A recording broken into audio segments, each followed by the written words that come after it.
ಸ್ವಚ್ಛತೆ ಕಾಣದ ಕಿಕ್ಕೇರಿ ಸಾರ್ವಜನಿಕರಿಂದ ಹಿಡಿಶಾಪ. ಕಿಕ್ಕೇರಿ ಎಂದರೆ ನೆನಪಾಗುವುದು ಕನ್ನಡ ಕಾವ್ಯ ಲೋಕದ ಪ್ರೇಮ ಕವಿ ಕೆ.ಎಸ್. ನರಸಿಂಹಸ್ವಾಮಿಯವರ ಹುಟ್ಟೂರು ಕೆ.ಆರ್.ಪೇಟೆ ತಾಲೂಕಿನ ಕಿಕ್ಕೇರಿ ಗ್ರಾಮ.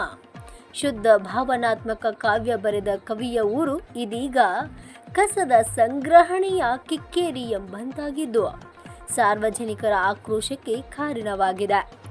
ಮೈಸೂರು ಚನ್ನರಾಯಪಟ್ಟಣ ಹೆದ್ದಾರಿಯ ಕೃಷಿ ಮಾರುಕಟ್ಟೆಯ ಎದುರು ಮತ್ತು ಪಕ್ಕದಲ್ಲಿಯೇ ಇರುವ ಕಿಕ್ಕೇರಿಗೆ ಪ್ರವೇಶಿಸಿದಾಗ ಈ ಕಸದ ರಾಶಿಯ ದರ್ಶನವಾಗುತ್ತದೆ.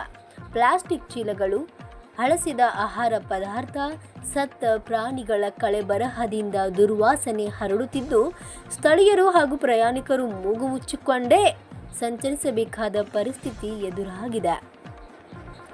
ಪ್ರತಿದಿನ ನೂರಾರು ವಾಹನಗಳು ಈ ರಸ್ತೆಯಲ್ಲಿ ಸಂಚರಿಸುವ ಈ ಹೆದ್ದಾರಿ ಈಗ ಕಸದ ರಾಶಿಯನ್ನು ಹೊದ್ದು ಮಲಗಿದೆ.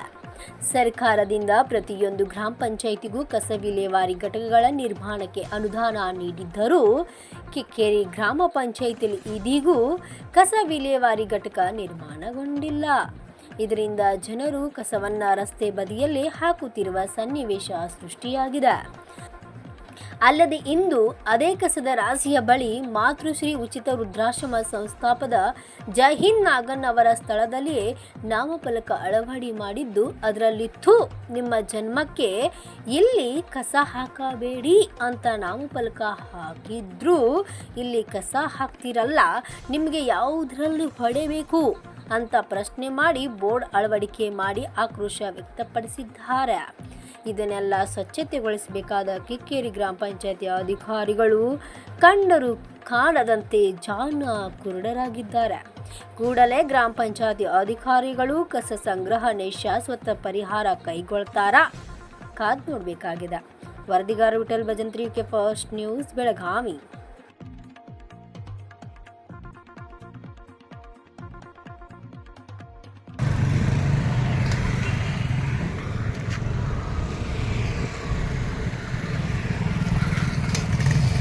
ಕಿಕ್ಕೇರಿ ನಿಮಗೆಲ್ಲ ಗೊತ್ತಿದೆ. ಇಲ್ಲಿ ತುಂಬ ಕಸಗಳು ಹಾಕಿದ್ದಾರೆ. ಇಲ್ಲಿ ನಾವು ಸುಮಾರು ಸಲ ಒಂದು ಅರಿವು ಮೂಡಿಸೋ ಕಾರ್ಯಕ್ರಮ ಮಾಡಿದ್ರೆ ಏನು ಪ್ರಯೋಜನ ಆಗ್ತಾಯಿಲ್ಲ. ಕರಡಿ ಮುಂದೆ ಗಿರಡಿ ಬರ್ಸ್ದಂಗೆ ಐತೆ. ನಾವಿವತ್ತು ಇಲ್ಲಿ ಒಂದು ಬೋರ್ಡ್ ನಾಮಫಲಕ ಅಳವಡಿಸಿದ್ದೀವಿ, ಕಸ ಹಾಕ್ಬೇಡಿ ಅಂತ. ನೋಡೋಣ, PDO ಇಒ ಸಾಹೇಬರಿಗೆ, ತಾಲೂಕ್ ಪಂಚಾಯತಿ ಅಭಿವೃದ್ಧಿ ಅಧಿಕಾರಿಗೂ ಸಹ ಫೋನ್ ಮಾಡಿದ್ದೀನಿ. ನೋಡೋಣ ಏನು ಹೇಳ್ತಾರೆ. ಇವತ್ತು ಇವೆಲ್ಲ ನೋಡಿ ಇಲ್ಲಿ ಎಷ್ಟೊಂದು ಕಸ ಐತೆ ಅಂತ.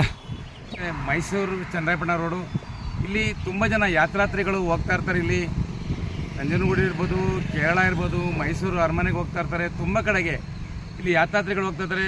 ಇಲ್ಲಿ ಕಿಕ್ಕೇರಿ ಅಂತ ಒಂದು ಗ್ರಾಮ ಬರುತ್ತೆ. ಇಲ್ಲಿ ಕವಿ ಕೊಟ್ಟಂಥ ಊರಿದು ಕಿಕ್ಕೇರಿ.